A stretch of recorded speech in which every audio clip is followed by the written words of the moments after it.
From within the Azure portal is where we will be creating and managing all of our resources in our Azure subscription. Now, the first resource type that we need to create is actually a resource type that will help us organize all of our resources. And that resource type is called a resource group, a group of resources, a way to organize all of our resources within a single container, and then we can manage that container as a separate entity. So think of it as a box where you would put all of your resources, and then you store that box somewhere. You apply a lock to that box, or you take that box and then give it to someone else to manage. That's what a resource group is. So we're going to go ahead and create a resource group.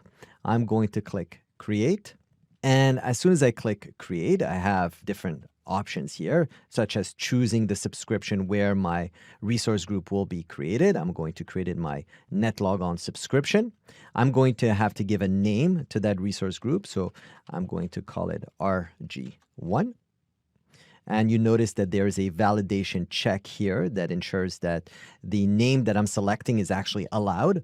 You'll notice as we create resources in Azure that some names need to be unique. And sometimes that unique name needs to be unique within your subscription or globally unique, as in unique throughout the entire world of Azure.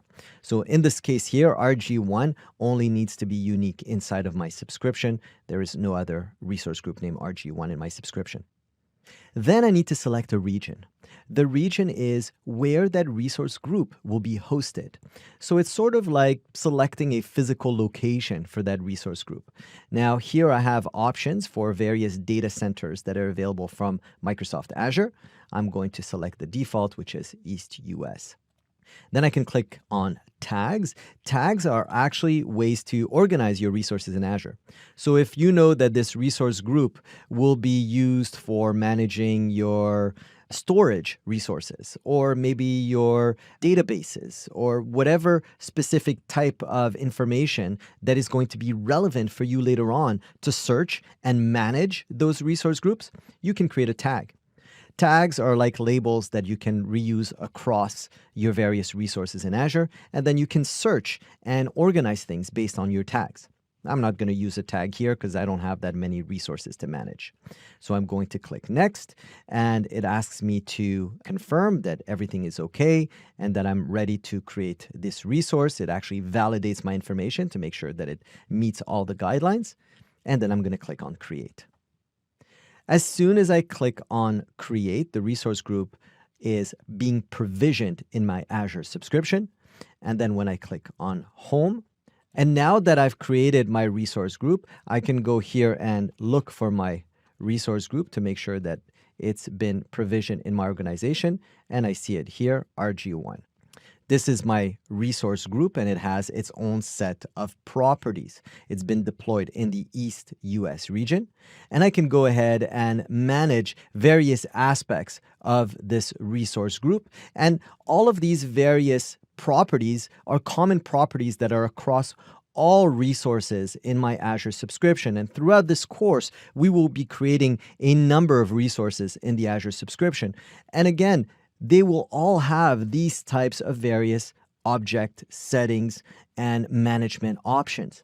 Sometimes they vary a little bit. Some of them have more, some of them have less, but most of them are pretty common. So let's go through the various configuration options that we have here for a resource group. And again, those are shared across most resources inside of Azure. So I want to highlight, first of all, that some private settings have been masked out in this interface. For example, my subscription ID here has been masked out. And in various interfaces that will flow through inside of the resource group, we may see others as well that have been masked out. So let's take a look here. First of all, I've got my activity log. Now, the activity log is interesting because it allows you to see any changes that have occurred for a specific resource. So if a resource has been modified, you get to see when that modification has occurred. And this was actually the creation of my resource group, as well as who initiated the creation of that resource group. If somebody deletes a resource group, somebody modifies the setting, you can actually track it back to the administrator or the other user in your organization that has actually performed that task. On that same note, under access control, you get to see who has access to a specific resource. So here we can take a look and look at all the administrators that have access to that resource. I can even see the access that my user account has on this resource, as well as how it obtained permissions to this resource. For example, I see that I have many permissions on this resource that are inherited from my subscription. And you'll note that as you assign permissions in Azure, you can assign permissions directly on a resource, or you can assign permissions at a high level and then allow these permissions to trickle down or to inherit to a sub-resource or a contained resource. As well, I have tags here, and you'll remember that when we created this resource group, we didn't specify a tag. I have a resource visualizer, allows me to view all of my resources through a graphical interface, but there are no other resources contained here. So I'm not going to click on that one. If I click on events, I see that I can actually create events or trigger events in my subscription, and those can then be attached to a resource group. Moving down, I have my deployments. Now, if this resource group was deployed as part of a global deployment using templates, which we will look at later on in this course, I would get to see the details of that deployment here. As well, through the security tab, if I have any security recommendations that apply to this resource, they will be noted here. And we'll talk about security in detail later on as we review the Microsoft Defender for Cloud, one of the great new functionalities of Azure. If I click on policies, I see policies that have been applied to this resource, and there are various policies that we can create in Azure and apply to resources to control how and what happens to a resource, who can manage it, how they can manage it, or what events are triggered on those resources. As well, when I click here on properties, I see all of the text-based details of my properties. Each one of those can be copied to a clipboard. Again, these have been masked for privacy reasons. And these various properties here can be used if you need to program an application or another external resource to communicate with this resource group. You'll need to have information such as its location ID, its resource ID, and its subscription ID in order to access it. Locks, or resource locks as they are called in Azure, are a way to lock a resource from being edited, from being modified, or from being deleted. So you can always create a lock to prevent another administrator or yourself from inadvertently modifying or deleting a resource. And we'll look at locks also a little bit more in detail later on. Cost management section all relates to the costs associated to this resource in Azure. The great news is that resource groups have no costs associated to them. They are just an organizational tool. They're there to help you organize your resources. So it doesn't cost anything to create or host a resource group in Azure. Below, I have my monitoring section that all relates to Azure Monitor and how my resources are monitored within my Azure subscription. If there are various alerts, for example, that can be triggered if my resource exceeds a specific threshold, Azure Monitor will scan my resources and then trigger those alerts. Again, since a resource group is just an organizational tool, it doesn't really relate to over-resource usage, but alerts are very useful when we start looking at storage in databases, for example. So all of these properties here below my resource group are various properties that we will see repeated in many other objects in our Azure subscription. So now that you have a general understanding of Azure, the resources, the services, and the workloads that exist in Azure, let's talk a little bit about management. How do we create, update, control, configure, and monitor all of these resources in Azure? So there's two primary methods that we use for managing Azure. One of them is programmatically, or using some type of a command line tool, such as PowerShell, or using a web-based interface. Now, the web-based interface is the Azure Portal, and I'll talk about in detail on how to use the Azure Portal, and that will be the primary tool that we'll be using throughout this course. However, I just want to highlight quickly that we can also use Windows PowerShell using a local installation of Windows PowerShell on a Windows machine.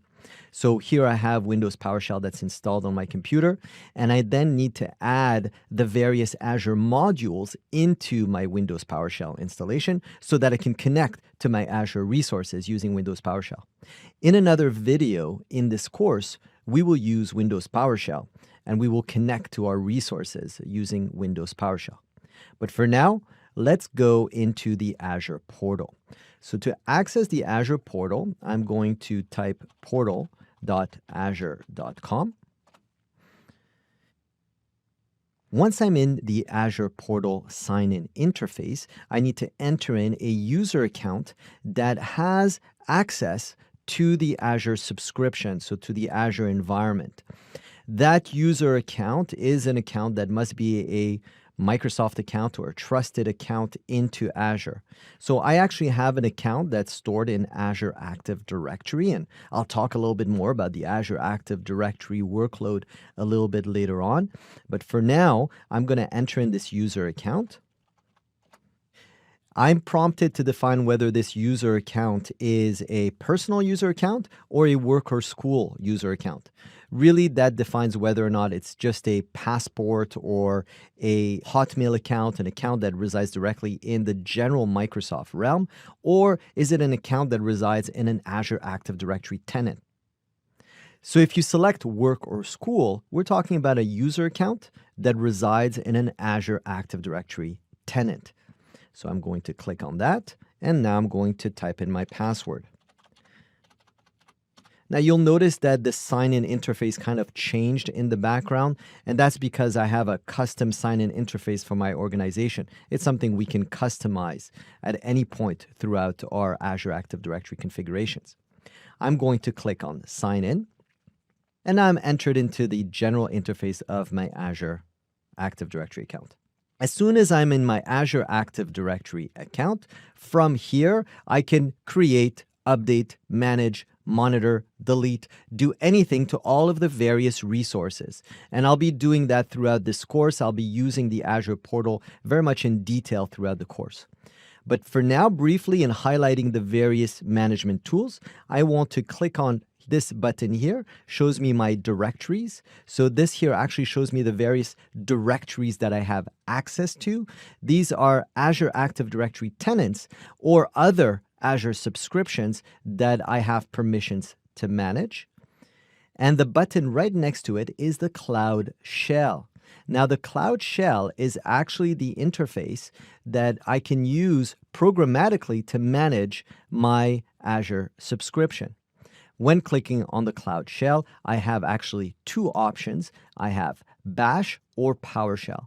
So depending on your background and the type of command line tools that you have experience using, if you come from more of a Linux background, you may be more familiar with Bash. If you come from more of a Windows background, you're more familiar with Cloud Shell.